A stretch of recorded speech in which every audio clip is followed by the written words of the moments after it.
Afternoon, everyone.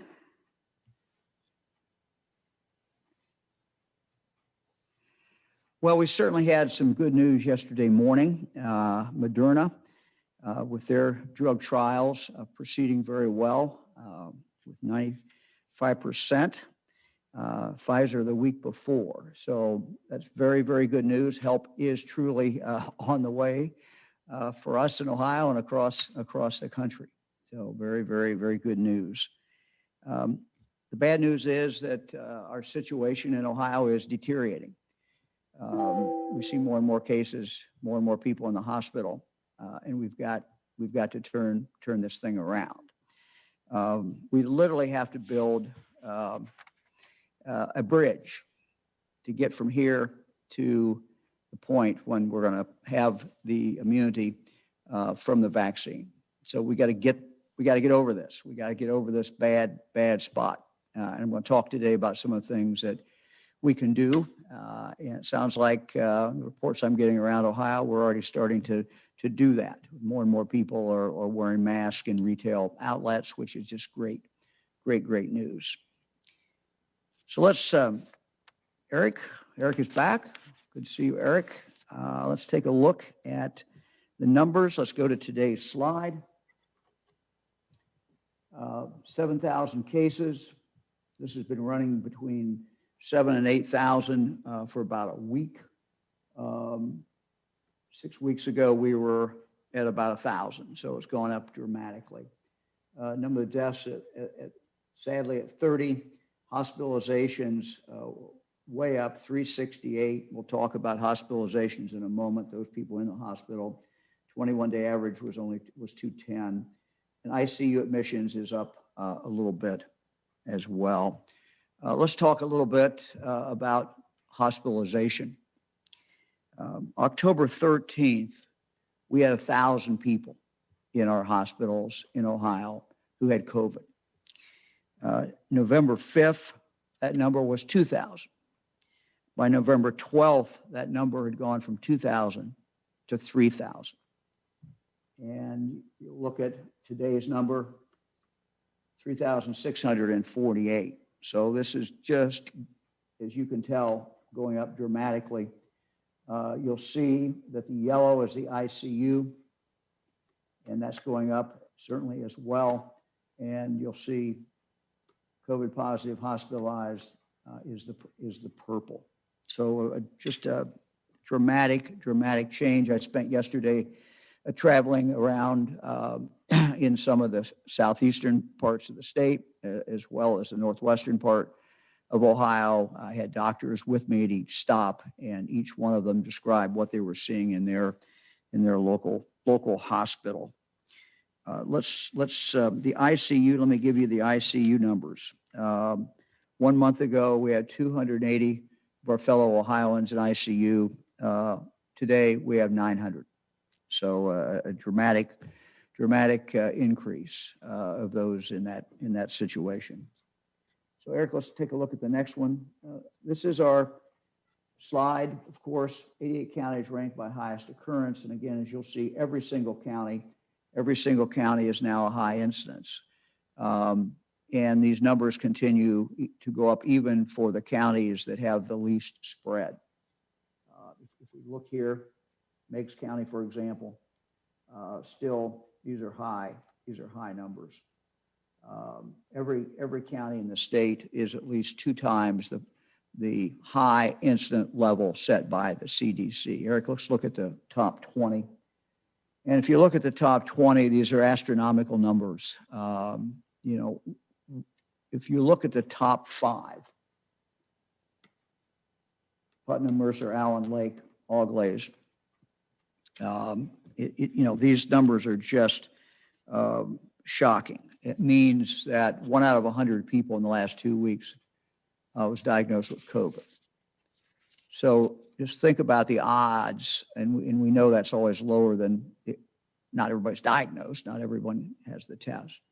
And so what that means is that dramatically increases the chance of someone in those counties running into somebody who does in fact have the COVID. And again, it's the reason for the mask, it's the reason for the distancing. All right, Eric, let's take a look at the next slide. This is something we've shown before. I believe this is cases versus testing. This shows we're very happy to see the testing going up, and it continues to go up. But number of cases is going up obviously much more dramatically. So we have some people who think that the increase in testing is what's causing the increase in cases. Yeah, a little bit of it, but most of it is more and more cases. So let's take a look at the next slide, Eric. So this is number again, tests performed, and you can see these numbers are going way, way up. We're happy, certainly happy about that. And the positivity number, the 7-day running average is 12.8 positivity.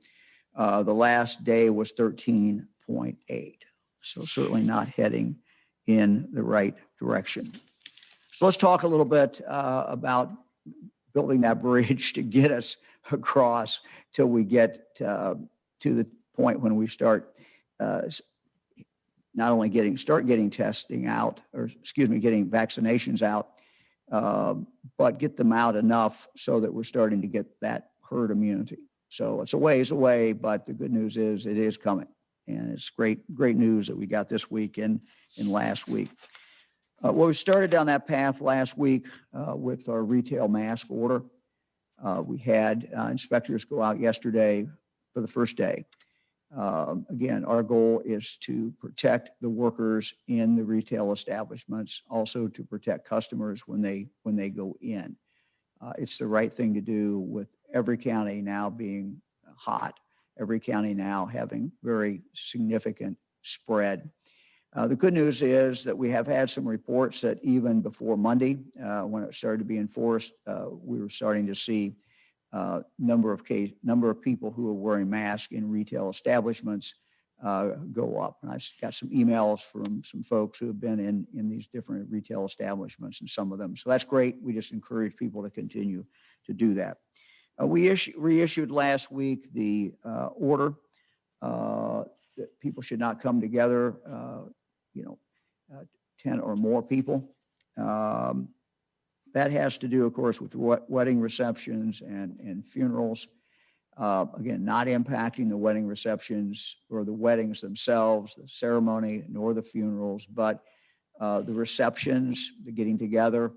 The order simply says that it has to follow basically the restaurant protocol.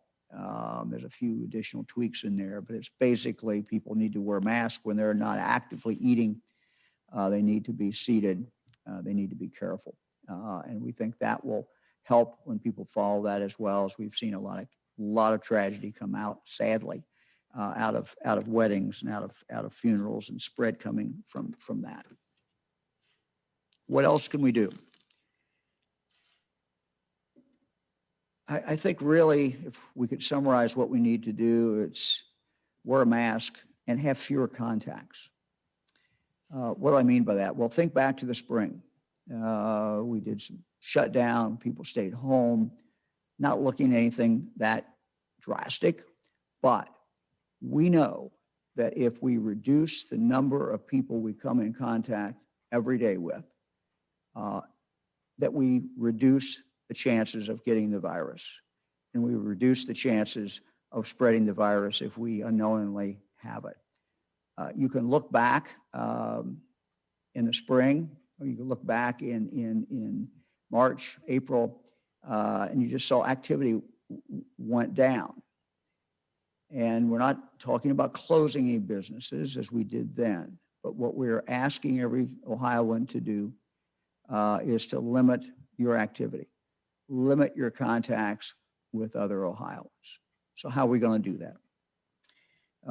We're issuing a curfew. And the curfew will start Thursday at 10 p.m. So the curfew every day for 21 days. We're going to try it for 21 days, see how we're doing. For 21 days, 3 weeks, at 10 p.m., retail establishments need to be closed and people should be home. That will run until 5 a.m. I know a lot of people like to get up and exercise and do things. That's great. we believe that this is going to help. It's going to reduce some of the contacts that are taking place. What else can be done? So I'm asking, in addition to the curfew itself, I'm asking each Ohioan every day to do at least one thing that reduces your contact with others, or one thing that enhances your personal contact with someone, your emotional contact with them, but not a physical contact. What are we talking about? Let me give maybe some examples that I just wrote down today. You're thinking about going and watching the Ohio State game with a bunch of friends. Don't do it. Pull back. Watch that at home. Talk about it on the phone. Skype in if you want to talk back and forth about it. But pull back. Wear a mask to church. Again, something that people can do. Call a friend. Just talk to a friend. Lord Chris is going to talk a little bit later today about some of the mental health toll that's going on during this pandemic and what people can do to alleviate that. Something you can do. Write a letter. Write a letter to someone. People like to get mail. They don't get a handwritten note very often. Give them that. Again, something positive that we can do during this time. Something we did back in the spring. We consolidated trips. I was talking to someone the other day. They said, in the spring I would have made one trip to the grocery store. This week I've made two, maybe three. So you can buy the same amount of stuff. We want to help the merchants, but make a list, consolidate it. These are just simple things. Everyone can come up with their own list.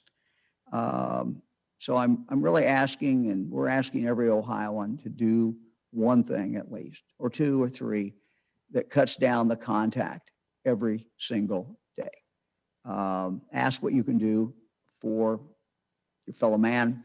Ask what you can do for the people of Ohio. And we are all in this together. And what each one of us does will make a difference. We don't have to cut these contacts down by as much as we did in the spring. But if we can cut it down, say 20%, 25%, we're going to have a significant impact. And you couple that with what we really didn't know in the spring, and that was that these masks work really well.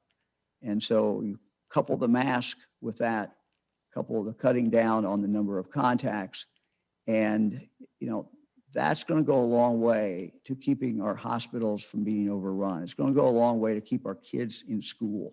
It's going to go a long way to keep our loved ones who are in a nursing home safe.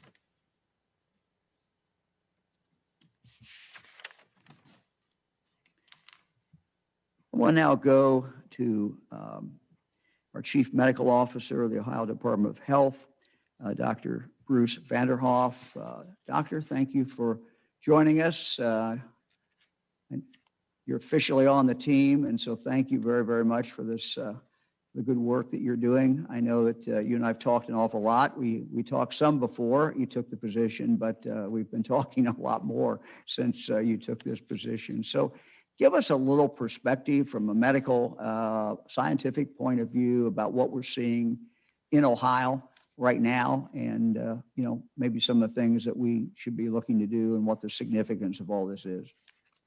Well, thank you, Governor DeWine. I'd like to share information about really two things: the science of COVID-19 and how our hospitals are handling all of this. First, let's turn to the science. At the beginning of March, when COVID-19 first arrived in Ohio, we didn't know much about the virus and the disease it causes. This science has evolved as the virus has spread across the world, and today, our picture of how the disease progresses is much more complete. What we know is that this disease is spread mostly through the air by respiratory droplets. When we cough, sneeze, sing, talk, even when we breathe, we expel virus droplets into the air. if an infected person is having a conversation in close proximity to another person, or coughs, or sneezes next to them, we know now that that second person is at real risk of being infected by some of these airborne droplets. Fortunately, what we know today is that there really are simple things each and every one of us can do to protect ourselves from these droplets. We can maintain a good distance, say 6 feet, from those around us, and we can wear a mask. These are simple and yet very effective non-pharmaceutical interventions that accomplish three things. They protect the person you're interacting with because the mask limits your respiratory droplet spray, and keeping your distance makes it harder to share the virus. Today, we also know that the masks protect the wearer from being on the receiving end of another person's respiratory droplets. And there's now scientific evidence that if you're wearing a mask and yet still are infected, you're less likely to get sick than if you weren't wearing a mask. I also want to comment on the importance of good ventilation. As we shift to being more and more inside, we need to look for ways to ensure good ventilation when we're around others. So if you're going to be inside around people who aren't in your inner circle, consider cracking a window in addition to wearing a mask. The science is absolutely clear. Keeping your distance, wearing a mask, and good ventilation all work together to form a protective barrier against viral transmission. It doesn't matter if you feel fine or you just have a mild tickle in your throat. You could be asymptomatic and still a carrier, able to infect the people around you, even if you feel absolutely fine. That's why it's crucial that each one of us wears a mask when we're around anyone who isn't in our immediate circle. Now, as the holidays approach, these protective measures are going to be even more important. It's obviously not possible to wear a mask while you're eating or you're drinking, which is why we're recommending that you celebrate small this season. Keeping your celebrations to the inner circle of people who live in your household will help protect you and your family. Now I'd like to turn to our hospitals. Something that's important for us to know as we think about and talk about COVID-19 is the trajectory of this disease and how long it may take for someone to get sick enough to end up in the hospital. Say, for example, I was infected with COVID-19 on Monday. It could take 3 days for the virus to make me sick enough to start showing symptoms. Then it could take me another couple days of feeling lousy before I decided to go to the doctor. Assuming I got tested and the doctor gave me a result and that result came back, let's say, fairly quickly in 48 hours, it could take another couple of days of feeling badly before I got sick enough to say, I need to go to the hospital. Once people get admitted to the hospital, we need to be aware that they aren't staying a short period of time. We've made great strides in the treatment of COVID-19, and those advancements have, in fact, reduced hospital stays a lot. Nevertheless, even with these improvements, a person who gets admitted to the hospital for COVID-19 typically will stay several days. And if you're sick enough to end up in the ICU, especially on a ventilator, your length of stay could be weeks. Now, if you've never seen anyone who needs a ventilator for assistance with breathing, you should know that it's not an easy road. It can take a long time to rebound from being on a vent. It's grueling and requires a long recovery even after you're breathing on your own again. I speak directly with my colleagues in healthcare around the state each and every day. And what they're telling me is that the situation is very serious.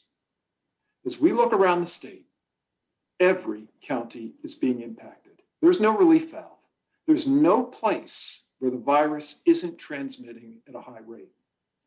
A month ago, we had 1,000 people in the hospital at any given time. Today, that number is more than 3,600, and it's growing considerably. In the spring, we focused our efforts on conserving PPE and building physical capacity, the space and the stuff for our healthcare system. We were successful, and we're in much better position today to help support our hospitals through this surge. However, we now face a different kind of crisis. It's the people. It's a staffing crisis. Our caregivers are in a precarious situation. They're at risk of illness because of their exposure or their family's exposure outside the hospital. As a result of these outside the hospital exposures, some of those people, some of those vital nurses and other medical staff may be quarantined or may become ill themselves. Many of them have been treating COVID-19 patients since March, and they're just exhausted. Let me leave you with this thought. We all need to do absolutely everything we can to contain the spread of this virus. We're at a critical juncture. We need to protect our healthcare workers. I spoke earlier about the trajectory of the disease. Remember that even if we make necessary changes immediately, it's going to take us weeks before we start seeing any real improvement in those hospital numbers. Even if you don't believe in masks, please wear one. Keep your distance from other people and reconsider your gatherings to protect our healthcare workers. They really need us now more than ever. Doctor, thank you very much. Thanks for being with us. Great to have you on the team. Department of Mental Health and Addiction Services Director Lori Chris is next, and we're going to Skype her in. And Lori, you've talked to me a lot about what we're seeing out there with people and their mental health needs. I know that as I've talked to other people across the state, we're seeing that as well. Maybe you can help us a little bit about how to get through this and maybe help family and friends get through it. Yeah, thank you so much, Governor, for having me back. I appreciate your attention to our physical health and our mental health as Ohioans, and I know that so many others do as well. This pandemic is definitely creating prolonged stress for all of us, and if you're feeling stressed out, you're not alone. It's okay to not be okay, and it's okay to ask for help. And these are things that you've heard me say before, you've heard the governor talk about before, and it's true. We've established an Ohio Care Line so that if you want to talk to someone about your stress, you can call 1-800-720-9616 to connect with a mental health professional 24 hours a day. And maybe you don't want to have a conversation. You'd rather just text with someone. That's available too. You can text the number 4 and the word HOPE to 741-741, and you can chat via text. Either way, you're connected to a mental health professional that's just going to walk you through answering questions that you have, listening to your concerns, connecting you to resources or information in your local community. Maybe you don't really need to talk to someone yet, but there are still healthy ways for each of us to think about adapting to adversity during the pandemic. And these are pretty simple things that each of us can do, but they do take some attention on our part to make sure that we're taking care of ourselves. So the governor's already talked about this, staying emotionally connected to people that we care about each day, reaching out to a friend or a family member with a phone call.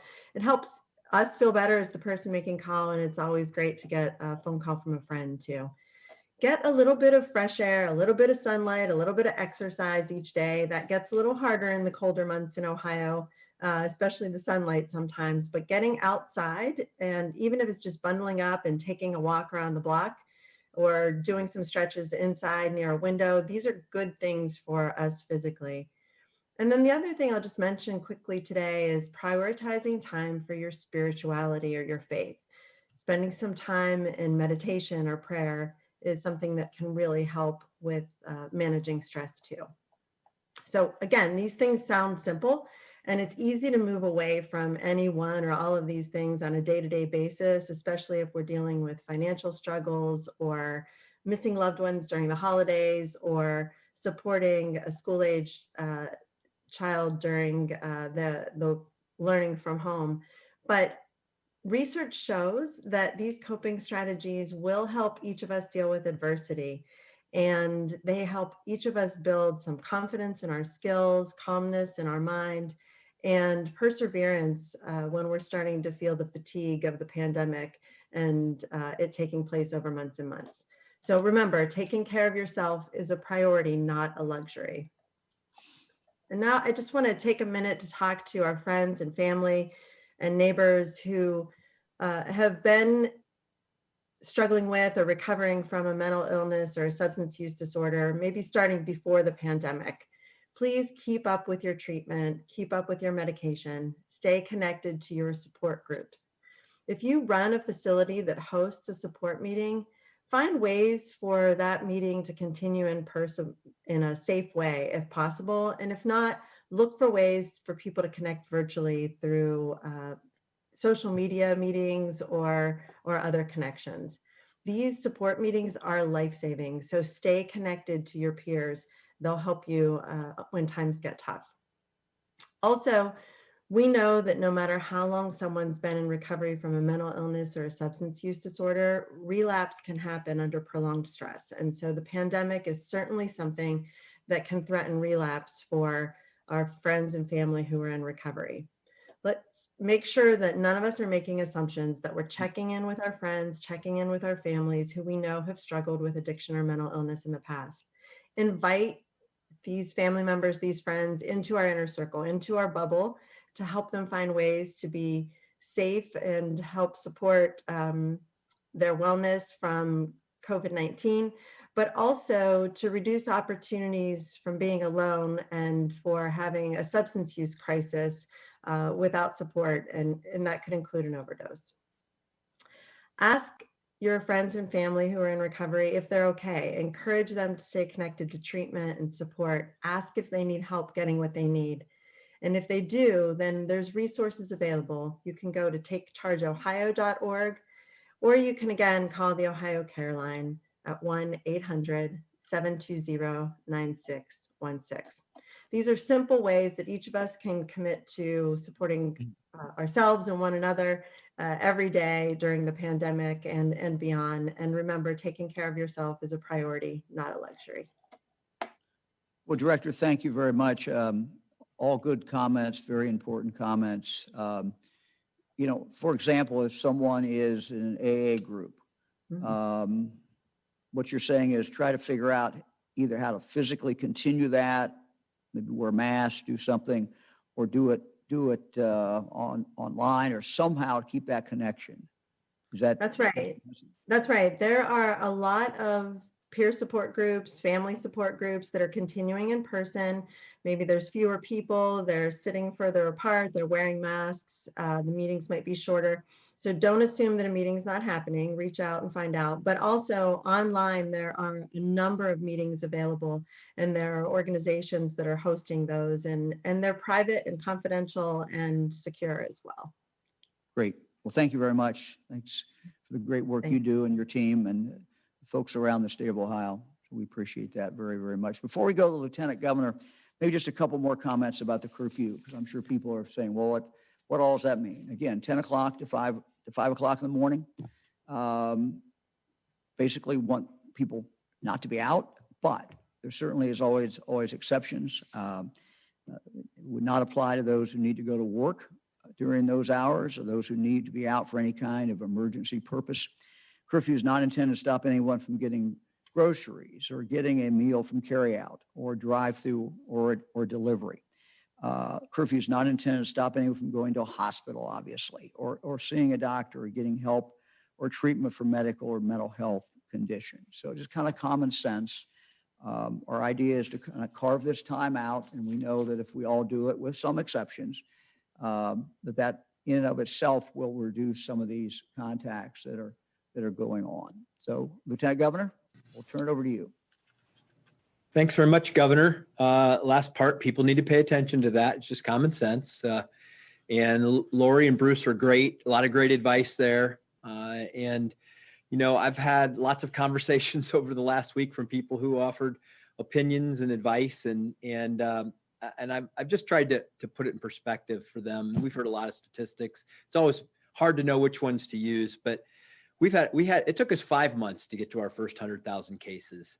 And we had 100,000 cases of virus spread over the last 3 weeks. That puts in perspective about what we're confronting now. And I know the governor and Bruce alluded to this, but over the past 21 days, hospitals, as a result of that spread, have seen the increase from around 1,400 patients to over 3,600.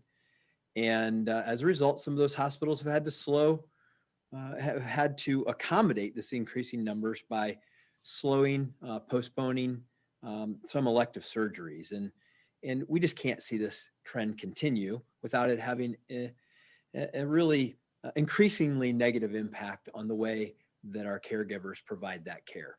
And so doing nothing is not an option. It's easy to understand why, though, because I've had a lot of these conversations. It's easy to understand why targeted shutdowns of businesses like restaurants and fitness centers were for some considered pretty unpopular. And they didn't consider it a fair solution because those businesses and the people who rely on those paychecks would bear a disproportionate responsibility of the burden when we all know this, that the responsibility for the solution lies with all of us. Personal responsibility and accountability and shared responsibility. We don't need a shutdown, but we do need to slow down for a few weeks to get this virus back into a manageable situation. I often hear people asking for this balanced approach as the best approach. And our challenge now is, how do we reduce the spread of the virus, not overwhelm our hospitals, keep businesses open, save jobs, educate kids, avoid the unintended consequences, anxiety and stress and mental health issues, addiction and abuse, those things that Lori Chris talked about that can wear on us. This is the complexity of the problem that we're trying to resolve. And of all of the options we discussed with business leaders, healthcare community leaders, legislators, school leaders, a 21-day temporary curfew was considered the least disruptive option to our economy, but also believed to have a meaningfully positive impact for our healthcare providers. That's the balance. And the majority of the opinions of the people we talked to felt the approach the governor outlined today would be the best way to go. The virus spreads when people get together. So for a while, we need to make sure that fewer people are coming together and spreading the virus. No shutdowns, just a slowdown. This has been hard on everyone. I've talked to sons and daughters who've lost parents to COVID, overwhelmed nurses who care for COVID patients and don't want to carry the virus back home to their families.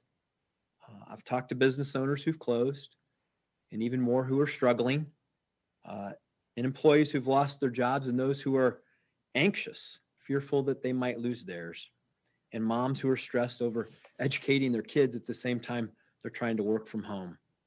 I know it has been hard and it is hard, but we need to get the spread of this virus under control, and we can do that. And we'll get through this. We just do what the governor's asking us to do. We're going to get through this to that vaccine. That's the light. There's some great news, as the governor mentioned, about some quality vaccine options that are on the way. We just got to get through this tough part. I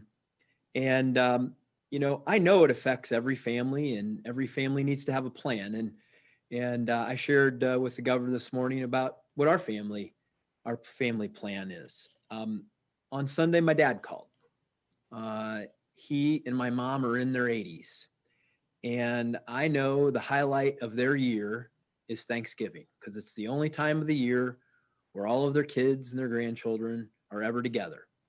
And I knew when I picked up the phone, answered my dad's call, he was concerned didn't know how to do it safely. So we talked about it. We made a family plan. Our families are all going to limit our exposure between now and Thanksgiving. We decided that we would have Thanksgiving outside this year. Now I know that can be weather dependent, so we're going to be flexible. Maybe it'll be the day before Thanksgiving. It might be on Thanksgiving. It might be the day after Thanksgiving, based on whether the weather will allow us to, will cooperate and allow us to do that. And we're going to space everybody out, have every family sit at their individual table in our normal family group, but we're all going to be together, just a little farther apart than usual. And we know that this will dramatically reduce the chance that my mom and dad will get the virus or be exposed to the virus. And no, it won't be a Thanksgiving as usual, but with the right attitude, it will be a great Thanksgiving. And if we do it right, if we all do it right, that will make sure that my mom and dad get to be around for their next Thanksgiving. It will be inconvenient, but we'll get through it. We'll all get through this. Everybody has to have that family plan. And sometimes we have to have those difficult conversations like I've had to have with my own family about how we do this. And I want to say thank you. Thank you for all of you who will make sacrifices, have been making them, and will be making them as families over this holiday season and during the next 21 days. But we're going to get through it. We just got to stick together. With that, I'm going to introduce somebody that I've been sticking together with, at least on the phone, for an hour a week since April, and that's John Barker. He represents the Ohio Restaurant Association. We have been in regular conversations with them about how to keep those very difficult to operate businesses during a pandemic open and safe. And maybe over Thanksgiving, just as a thought, you can order out from one of his restaurant members that will help you keep things safe for you and your family as you're trying to celebrate the season. So let me introduce John Barker, and he's going to really, I think, reflect what the conversations have been with the business community about how we find that balance between the needs of our healthcare community and the needs of businesses and the economy. So John, let me turn it over to you. Thanks, Lieutenant Governor. Our restaurants appreciate the plug, for some pickup Thanksgiving dinners. That'll help everybody. Also thank you, Governor, for all the time that both you and Lieutenant Governor have given to the business community and to the ORA. I'm really happy to be here today. I represent the Ohio Restaurant Association, but our board of directors were in support of your announcement today about the 21-day curfew. And, we're all committed. We're going to do our part, help control the spread of COVID-19. We know there's tremendous pressure on the medical system and healthcare workers. It is severe. We know that. And all Ohioans now have the chance to kind of step up a little bit more, help curb the spread and lower the number of patients that are in our hospitals and the ICU units. We know those are real numbers. And we know we're all very concerned about that. I have two daughters in the healthcare field. My oldest is a physician assistant here in Columbus, and the other is a registered nurse in Iowa. They talk to me all the time about what they see firsthand. And this virus, getting it down in Ohio and getting it down across the United States is part of all of our jobs as citizens. So we appreciate everybody being so focused on this. And we really appreciate your decision as well as this announcement today. We think it's the right step at the right time. It's going to allow Ohioans to do their part without having what we thought would be an immediate and disastrous impact on restaurants and thousands of employees if we shut everything down. The vast majority of restaurants and hospitality locations in Ohio, they are operating safely. We know that. They care so much about their employees. They actually refer to them as their family. And we know that we also love taking care of our guests. So we certainly want to be safe. Months ago, we started something called the Ohio Restaurant Promise. And that's where operators pledge to meet and exceed the Dine Safe Ohio requirements. And we've seen incredible examples all over the state. Restaurants, they're separating their tables. They're doing that 6-foot distancing. They're placing barriers between tables and booths. They're doing more extensive cleaning and sanitizing. And it was already something that was critical to our industry. They make sure that their employees are wearing their mask and the guests are wearing masks until they sit down to eat. And I even saw over the last couple of weeks the installation of new air filtration, updated air filtration systems and units in restaurants all over the place. It's just a great thing that we're seeing. We're really proud of the work that's being done by restaurants, food service locations, and many bars. Even though many of them are facing sales that have been down between 20 and 70% versus the same time a year ago. And any of you that are in business know how difficult it is to operate that way. At the same time, they have all these PPE costs. They're very significant. I think it's important to recognize that restaurants have done everything to ensure that they're not spreading the virus. And the good news is that medical experts confirm it's true. The spread appears to be occurring in unregulated settings, like we've talked about, home parties, family gatherings, social events, some schools and other places where individuals are not always following the advice and wearing masks, as our doctor talked about. We believe the curfew is the best choice to slow things down right now and help everybody understand it's time to be even more cautious. I think it's a good decision. Most restaurants, especially independent and family-owned ones, can't survive the pandemic without all of us doing our part to control this virus. Many restaurants and small businesses all over Ohio were able to take part of the Paycheck Protection Program, which was a lifeline. That was funding that we got a few months ago, but that money's gone. Now, more recently, Governor, you and Lieutenant Governor provided several forms of financial support, including the BWC refund, and we're so thankful for that. Those are all steps to help businesses get through this and employees. However, we all know it's not enough. Restaurants and food service and retail businesses, they need to remain open. We're providing food to guests at restaurants, but that we're really stepping up and doing more and more carryout and pickup window and delivery. And this is going to help ensure that as many of those 585,000 people who call our industry their home, that's where they work, keep their jobs. We're really also thankful for our ability to continue offering takeout and delivery past 10 o'clock. We feed Ohioans and we take care of thousands of essential employees who work those second and third shifts, as well as everybody on the front line who's working 24 hours a day. We take this responsibility seriously, and we pledge to continue operating safely and continue to work with you. Thank you. John, thank you very, very much. Appreciate it. Number of your members have contacted me about what they're doing with their air filtration, and some very, very, really following the science on that, and that's very important. We appreciate that very much. Thank you. Thanks for being with us. Ready to go to questions? Governor, your first question today is from Laura Hancock at cleveland.com. Good afternoon, Governor. On Monday, the FBI searched the home of the PUCO chairman, Sam Randazzo, an indication that he could be under a federal investigation. You appointed him. Are you comfortable with him continuing to serve in that position? Have you discussed the situation with him? I've not discussed it with him. We have no indication he's under investigation or he's a target of an investigation. We'll wait until we find additional facts, but we don't have any indication of that at this point. Next question is from Tom Jackson at the Sandusky Register. Tom.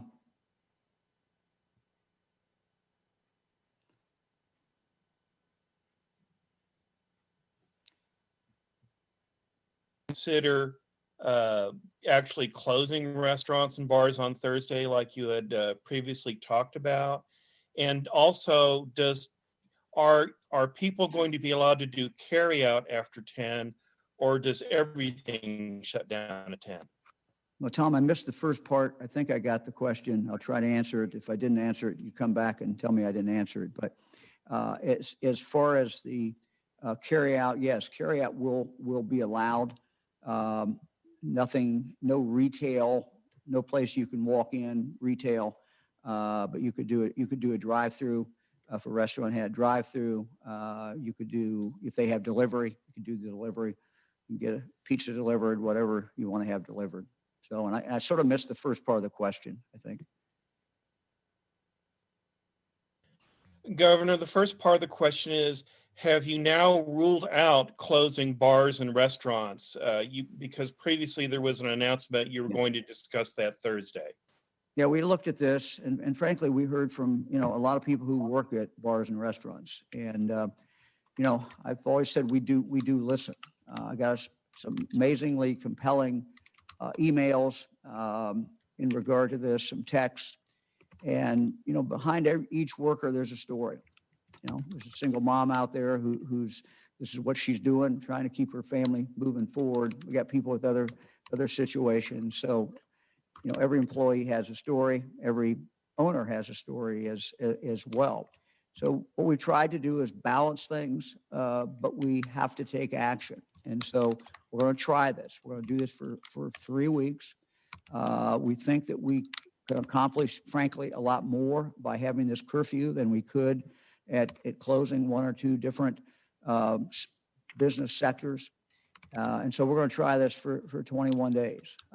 This coupled with the mask wearing enforcement in retail, which we're already starting to see some results. It looks like more and more people are wearing masks. That, along with our request today for everyone, not only with the curfew, but to do 1, 2, 3 other things in a day to reduce the number of contacts that you have with somebody else, and then wearing the mask. So if we could all do these things, we will avoid shutdowns, but no one can predict the future. I do feel very strongly that we have it within our power to keep our kids in school, to keep those in nursing homes safe, and as well as keeping our hospitals from being overrun and not being able to serve us. So we have it within our power to do that. We think we have a formula here to do it, to start knocking the curve down again, and we're going to try it.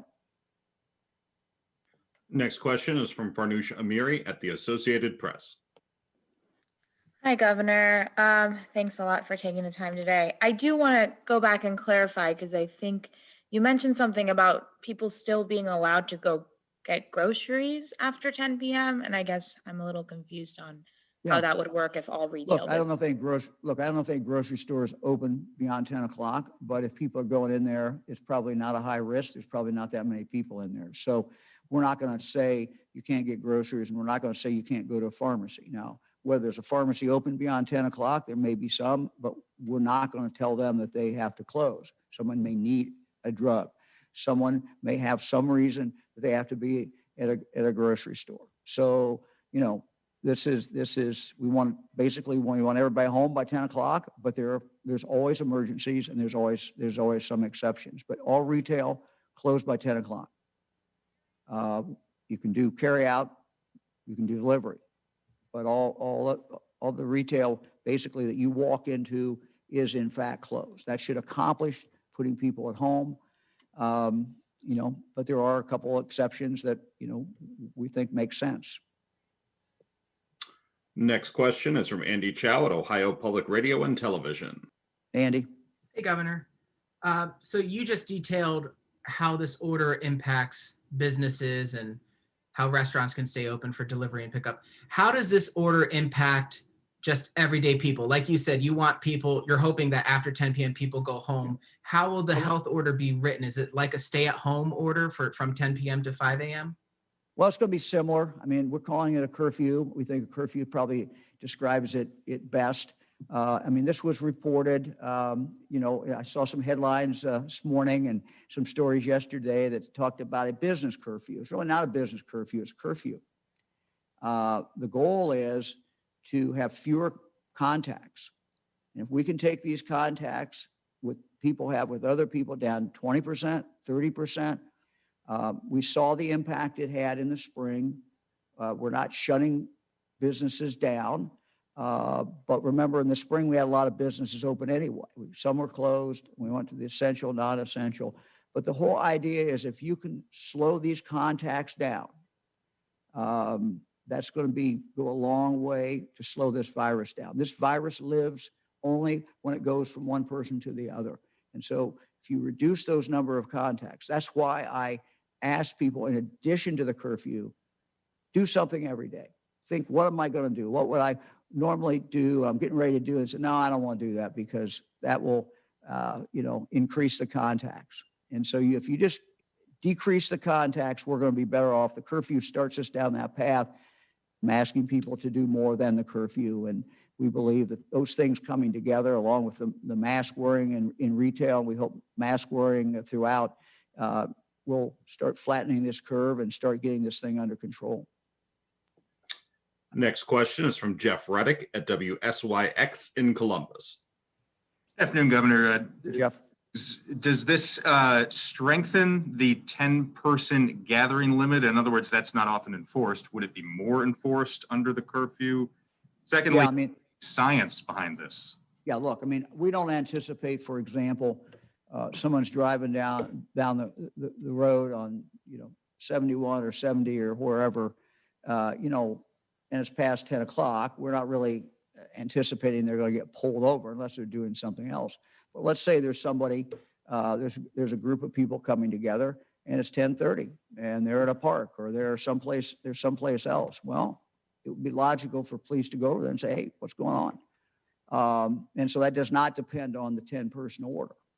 There's a curfew. And the curfew is what, really would control. If you look at the 10-person order, we reissued it, and the real change, substantive change in there is we were very specific in regard to banquets, very specific in regard to weddings, funerals, these gatherings after the funeral, after the wedding, where people naturally want to get together, and that's fine, but they need to wear masks, they need to be careful, they need to be seated. And so that was not in the previous orders, that is now in the orders. Next question is from Kevin Landers at WBNS in Columbus. Hello, Governor. Thanks again for doing this. You are going to be criticized for not being tough enough at a time when cases are going up. If we shut down for 21 days, wouldn't that have a more dramatic decrease or impact in eliminating these cases from going up? What was your driving decision as to why you didn't feel strong enough to do a shutdown? Well, a shutdown is rather dramatic. We did it once. Doing it the second time has, double the ramifications, quite candidly. Some people survived. The first shutdown won't survive the second shutdown, even if it's a relatively short period of time. There are all the other consequences. Laura Chris talked about the consequences that we have seen in regard to mental health. You do a shutdown, that you increase the mental health problems. You would be saying if you did a complete shutdown, nobody goes to school. And yet we know that there are kids who are doing well in school that don't do well outside of school. And each school is making that determination. We would then be overriding that and telling every school they have to close and they have to go remote. All kinds of consequences. We saw when we looked at overdoses, deaths in the spring, they went up.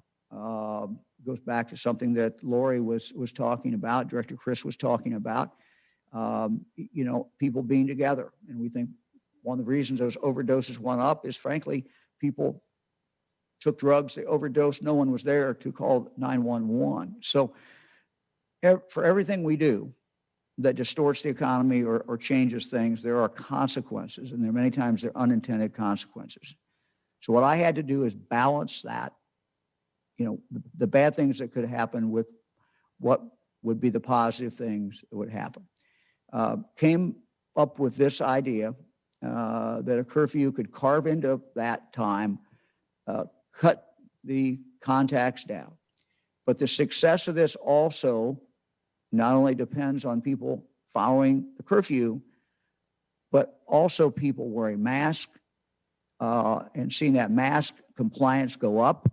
In some counties from 20%, we needed to get to 90, 95% in stores. We expect to see that. And it's also from everyone pitching in and saying, hey, we can do this. So we've set a goal. We got 21 days. We need to knock this thing down. We need to start seeing cases go down because even at the rate we are now, and we've not seen them go up for the last 2 or 3 days. Now it's over the weekend, so you always get kind of skewed numbers. But even at this high number, if it never goes up anymore, it's not acceptable. These high numbers that we are at for 7,500, 8,000 cases a day are going to mean a lot more deaths and a lot more people in ICU and a lot more people in the hospital, a lot more schools closed, a lot more virus get into our nursing homes, and our hospitals be really hit. So I'm counting on the people of Ohio. We got 21 days. Let's do it. Let's start today. Let's do what we need to do. And we'll evaluate it after 21 days. No responsible governor would ever say, I'm never going to do this or I'm never going to do that. This is our attempt not to do those things. It's our attempt to pull everybody together on one team, not single out any particular industry, but say, hey, we're all in this together. We got to knock this thing down. Let's sprint. Let's do it for 21 days. Let's see where we are, and we'll evaluate it after 21 days. Governor, just wanted to add a couple things to the question, or to answer the question. Just to try to simplify this for folks, is that if 10 p.m. comes around and you got to go to work, then you can go to work. If you got an emergency, you can go take care of it. But otherwise, go home and try to help us achieve the goal of reducing people who are not normally in the same household from coming together. When we had these long discussions over the past week, the hospital officials say, look, that's the goal. Everything that contributes to people coming together is the cause. And everything that we can do to prevent people from coming together is the solution. And we tested this idea of the curfew with the business community and the hospital community, the health community, and they all thought this was a reasonable compromise to get there, to find that balance. And if people follow it, it will work. It will definitely work to help slow the number of contacts and get us to the point where we're going to be able to get this in a manageable situation again. And as far as closing more down, I mean, we always have to remember this is a balance. So the governor and I have done, I don't know, Governor, probably close to calls with 30 counties and superintendents and hospitals and local government officials. And when you do these calls, you get the practical feel for the interconnectedness of how everything is in our society, that when schools are closed, nurses who work in hospitals don't have anybody to take care of their children, how all of these things are connected, and how keeping things open and doing it right benefits everyone from an economic and health point of view. But we just have to own it. We have to own doing this right so that we can knock this virus down, get through this difficult period so that we can get to the vaccine. And to Kevin's question, we can do this. This is a good compromise between all of those competing interests. Next question is from Jesse Balmert at the Cincinnati Enquirer. Hi, Governor. Hey, Jesse. My question is, what evidence or experts did we consult to decide on the 10 to 5 number, and how that will make an effect on the numbers? And then the second quick question is, what penalties are there for not complying with the curfew? Yeah, we know the basic science, and we had the doctors who we normally consult take a look at this. And the basic science is fewer contacts, fewer spread, less spread. So anytime that you can reduce contacts, statistically, you will reduce spread, particularly when you have, in some counties today, when you look at the number of cases that they have, and you look at it and you say it's 1 out of 100 people in the last 2 weeks have come down with the virus in this county. I mean, that tells you how dangerous it is out there. So whenever you can reduce that contact, it matters. And that's, this is one way of doing it. It's not the only way of doing it. We could have done it other ways, but this seemed to me to make sense. And we ran it by a lot of different people and scientists, and who thought, yeah, that makes sense. But look, nothing is perfect. Nothing is guaranteed. This is all depends on how well we do this. So, thank you. Next question is from Laura Bischoff at the Dayton Daily News. Hey, Laura. Hey, Governor, I wanted to circle back to Laura Hancock's question about Sam Randazzo. You said there's no indication that he's the target of an investigation. Why don't you consider an FBI pre-dawn search warrant where they carry out box loads of stuff, not an indication of an investigation? I mean, you're a former prosecutor, you oversaw BCI. Tell us when these kinds of searches are just friendly visits. Look, the FBI many times will indicate that someone's a target. They've not indicated that he's a target. I have no reason to think he's a target. I don't know. So, you know, we're waiting for additional information, quite candidly. You know, I hired him. I think he's a good person. If there's evidence to the contrary, then we'll act accordingly. But not going to act without facts. Next question is from Jim Province at the Toledo Blade.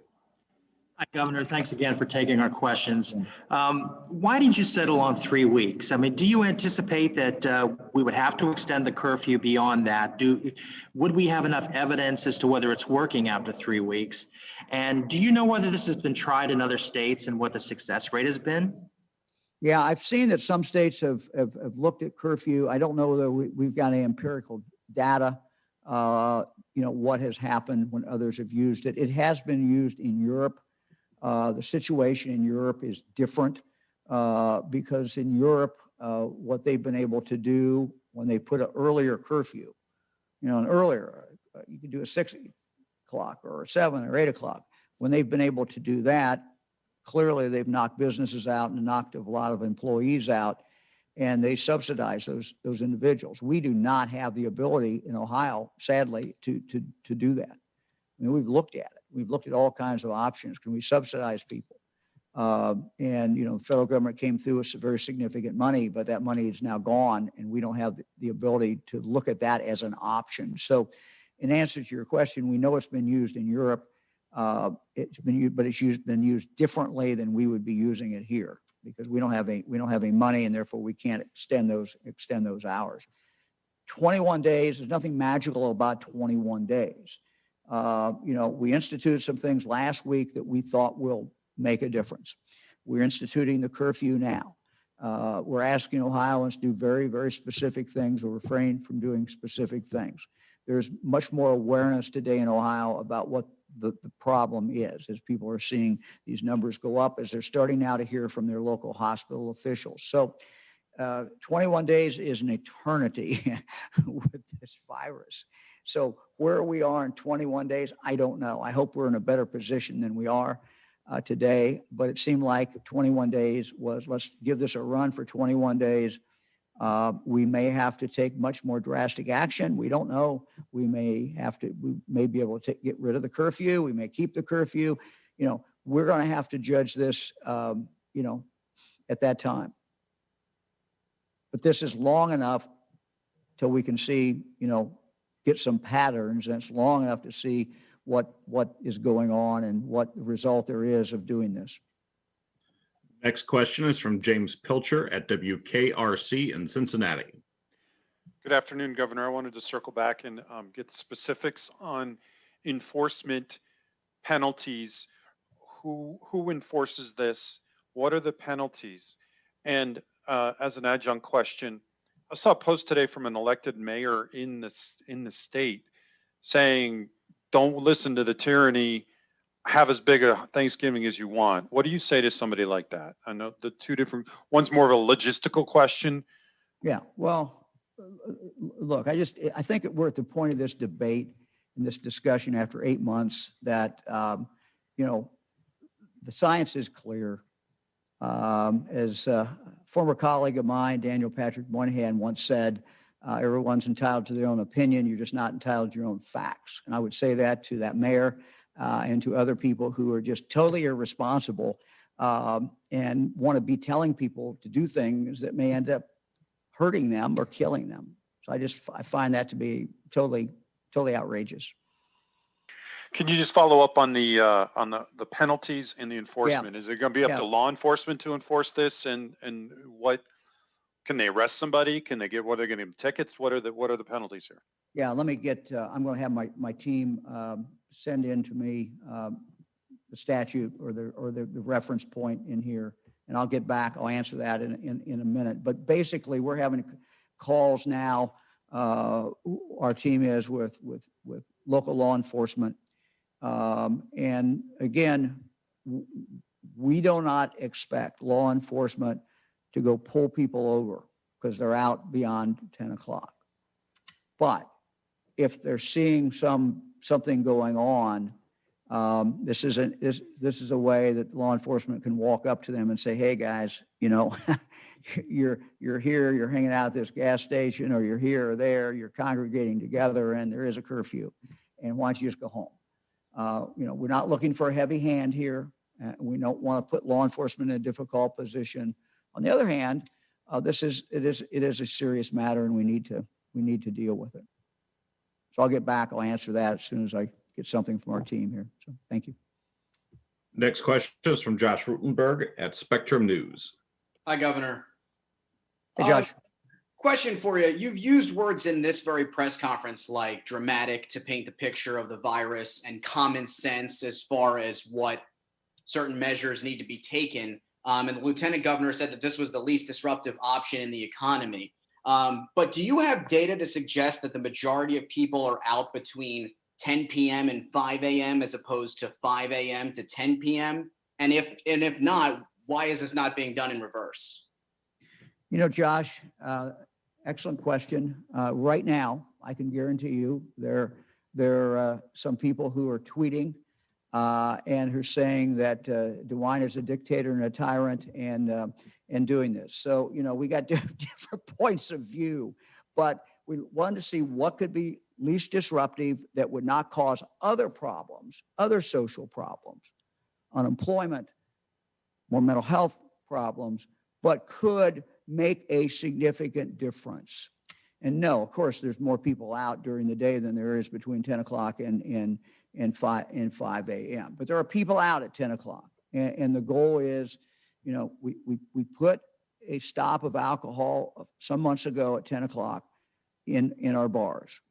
Okay. Then the, you know, people say, well, they're congregating here, they're congregating there, they're doing this. Okay.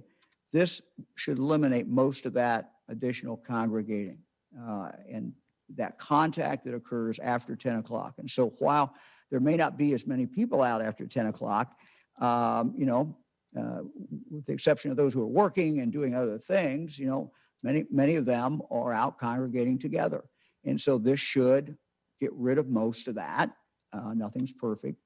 And this coupled with what we did last week with retail establishments, where we're saying unless you've got a medical reason, and by the way, we respect those medical reasons, and somebody doesn't have a mask, no one should give them a hard time. Let's just assume that they've got a medical reason. But you couple those things that we've done in the last 6 days, and we think, you know, it gives us a shot at this thing, a good shot at slowing this down. Now, we know it's not easy.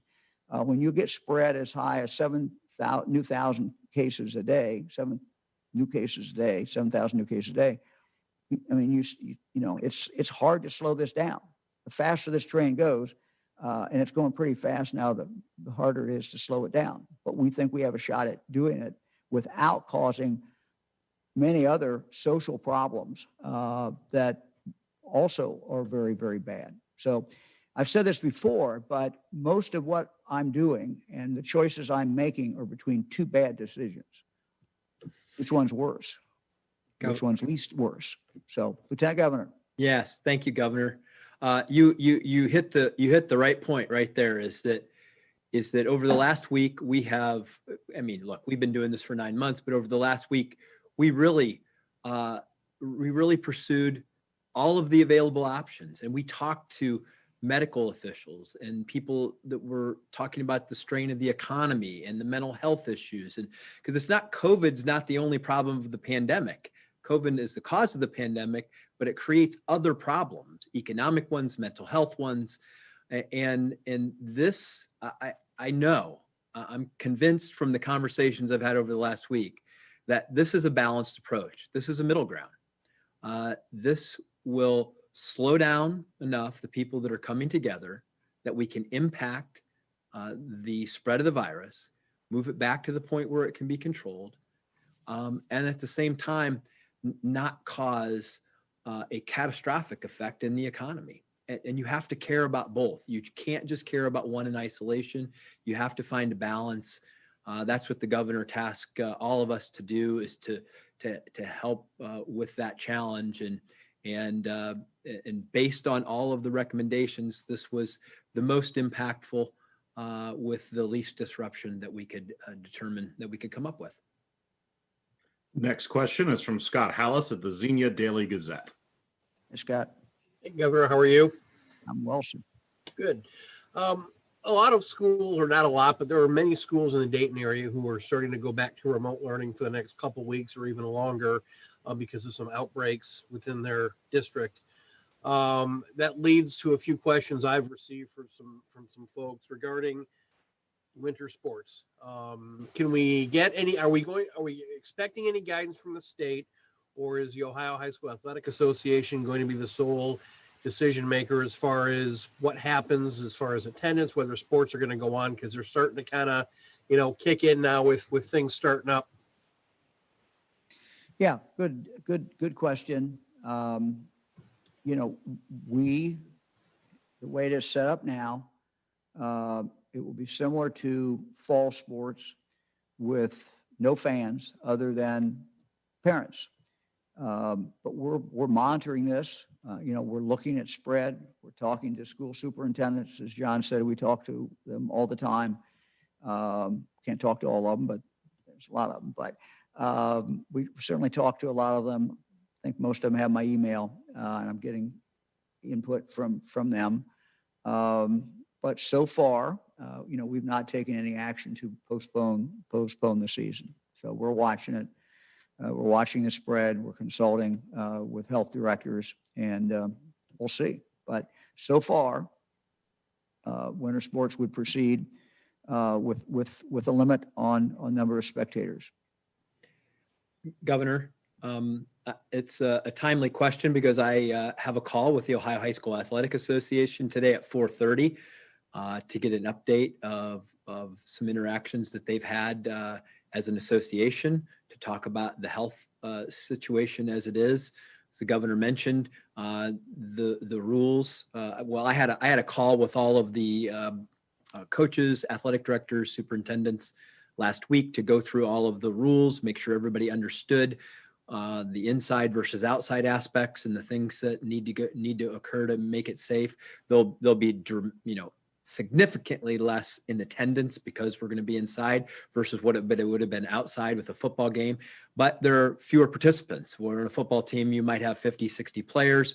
With some of the basketball and others, you have maybe 12, 15 players total. So we are in constant communication with the Ohio High School Athletic Association. It's not on them. It's a collaboration with us where we're working together to make sure that we can keep this as safe as possible. Let me just add, Matt Donahue has texted me, non-compliance is a violation of 3701.352. This is a general health order. It's like any other order, I believe, second-degree misdemeanor, not more than $750 fine, 90 days in jail. I would just point out that, to my knowledge, no one has been charged under these health orders. Doesn't mean there couldn't be, but they've not been so far. Next question is from Lucia Walenchis at Eye on Ohio. Good afternoon, Governor, and thank you so much for taking my call. We've been talking a lot about, making sure that people stay safe and stay away from each other so that we don't overwhelm hospitals. Last week, the Ohio Court of Claims ruled that the number of beds available and, PPE and ventilators and so forth should be released to the public. So I just wanted to inquire if you had any plans, when and how to release that. Are you going to add that to the dashboard? Is there a certain time you're going to release that every day? There's no reason we can't release that I'm aware of, and I'm not sure exactly how we're going to release it, but we should be able to get that out. Great, thank you. This is all data that we're getting that's been reporting to us from the hospitals around the state. Great, thank you. Next question is from Randy Ludlow at the Columbus Dispatch. Hey, Randy. Good afternoon, Governor. Randy. We're still a little unclear on the retail component of this. You said retail businesses will generally be required to close. What are the exemptions? Who can remain open? And is dine-in permitted at restaurants past No. Thursday? No. Randy, we'll have this in the order. It's not out yet, but you'll see it. But basically it is curfew. People should be home by 10 o'clock. There are exceptions if, there's some emergency, some reason they need to be out, and they're basically common sense exceptions. As far as retail, we're never going to close a pharmacy, not going to close a grocery store, because they have things that some people need late at night, that someone is sick. We're not going to close those. As far as food, no dine-in, nothing open, but there could be delivery of pizza, for example. There could be a drive-through order and pick something up right there. So, those things would be permitted. But any retail you walk into, basically, with the exception, as I said, of the grocery store and the pharmacy, would be closed at 10 o'clock. And so it has the ability to really kind of push people more towards home and slow things down for that period of time. Next Bill, question. I'm sorry, will dine-in still be permitted at restaurants past Thursday?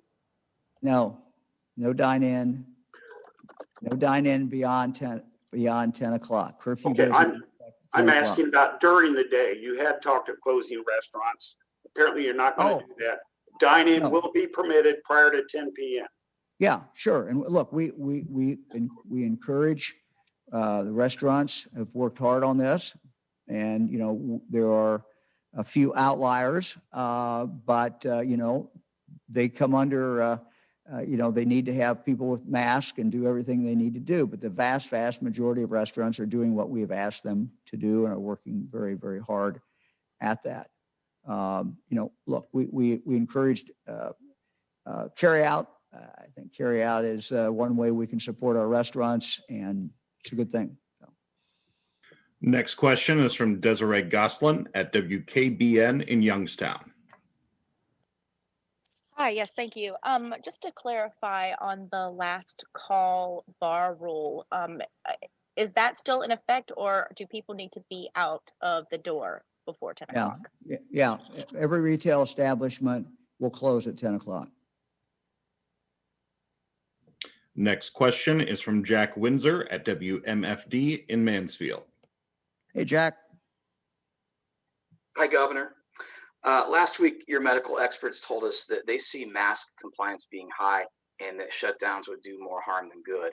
And then back on July 15th, cases were already dropping when you said, quote, if all of us put on a face covering for 4 weeks, 6 weeks, we would drive this epidemic into the ground. Now here we are 16 weeks later. And in light of that, last week, the New England Journal of Medicine military study indicated that cases were actually higher in those who quarantined and underwent strict enforcement of masking, distancing, and disinfecting. So it appears that the masking, distancing, and quarantining isn't stopping the spread, but we do know that it's certainly creating unintended consequences that are hurting many people.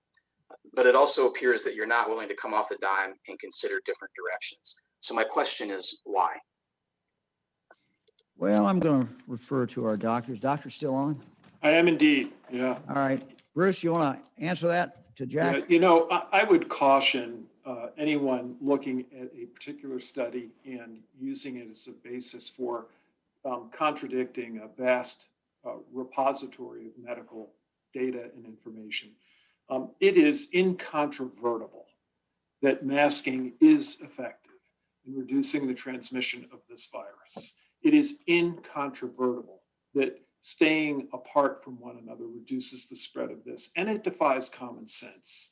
If one understands the very good science around the droplet nature of this virus and its droplet spread, if one looks at the pattern of transmission across large populations, it is absolutely evident that this is a respiratory virus not unlike the flu, and that we need to do the simple common sense things our mothers taught us when we were young to avoid getting cold and flu.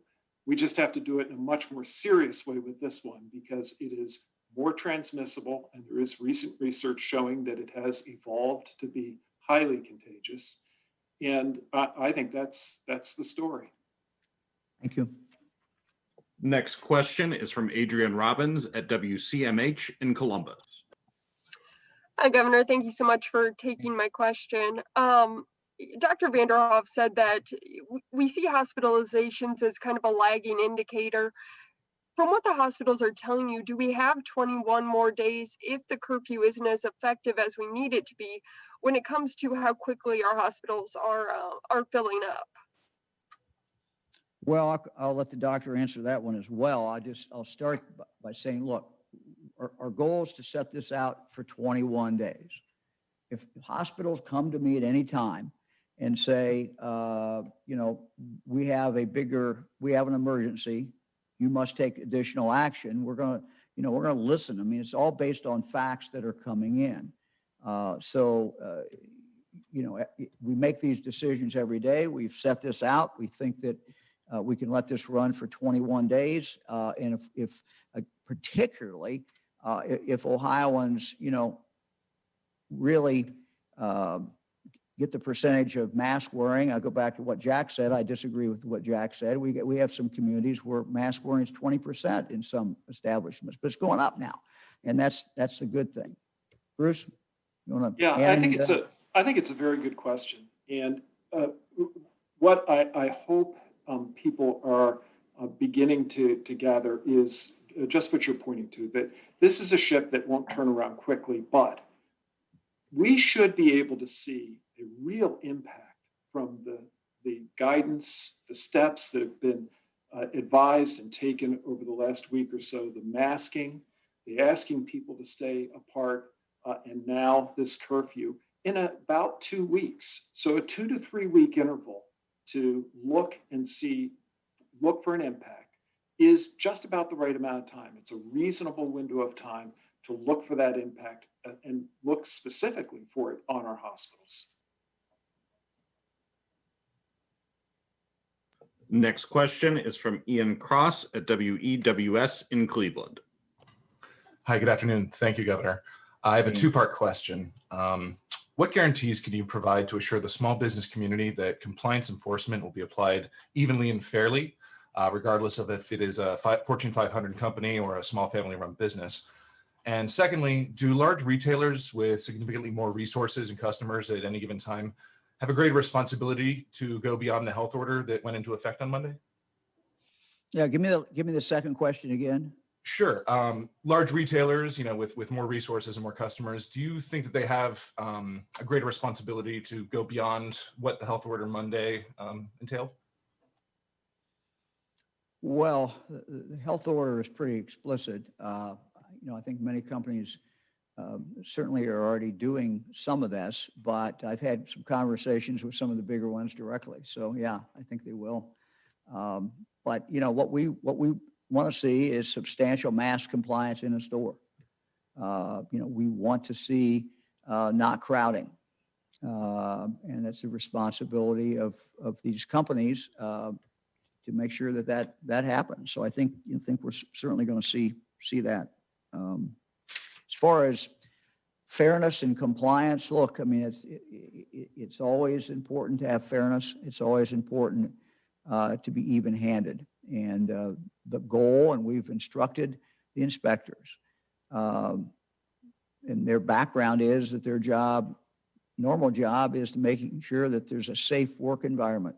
Same thing, making sure there's a safe work environment. We're not in a gotcha business. We're in the business of, if there's a problem, telling the owner there's a problem, telling the manager there's a problem. Hey, this is how you fix it. This is what you need to do. So we intend to work with people, but people have a right when they go into a retail establishment to feel that most of the people in there are going to have a mask on. And if you work there, you have the right to think that people come in the door are going to have a mask on too. Governor, next question is the last question for today, and it belongs to Kenny Bass of WCHS in Charleston, West Virginia. Governor, thanks for stopping by our region this week. It was good to hear from you in our area. I don't want to go too far down any conspiratorial rabbit holes here, but there are many, and you've even referred to people today who could dismiss you as a tyrant imposing your will. But I would say that there are many moderate, fair-minded people in the country who have legitimate concerns about government power and the ability it has to influence our lives. And so how do you help ease any concerns they might have about what limits that you see your power as governor should be imposed upon, and how we're not sliding down this hole to where more and more things are denied or taken away, whether it's good natured or not? I mean, there is a constitutional right to freedom of assembly. Curfews, I know, have been proven to be held up in court under emergency circumstances, but there are many who have a lot of concern and worry about this country, even in the midst of a pandemic, fundamentally changing in some way. Well, Kenny, I think that's a very good point. And I think it's something, it's a caution that all of us should hear who are in government, all of us who are making decisions. Throughout this, we've been very clear that we're not going to violate the First Amendment. And some people have criticized me for doing that. Some people have said, well, you needed to shut churches down. I said, I'm not going to shut churches down. Some people have said you need to shut demonstrations down. I'm not going to do that. Some people have said political rallies, you need to tell them, I beg people to do things at rallies and beg people to do, but so there's a limit. And I think we have to have respect for our Constitution. We have to have respect certainly for the First Amendment. And I believe that we have shown that throughout this. So we're going to continue to do that, but it certainly is a good caution. So we're going to wrap up today. Our son-in-law, Bill Darling, sent a video. I think you'll enjoy it. Our Columbus area musician, Dave Powers, professor of music at OSU, did this video. He's an Emmy Award winner. He delights audiences with his passion and his ability to improvise. Dave plays our state song, Beautiful Ohio. And let's listen.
Well, we thank Dave very much. Great job.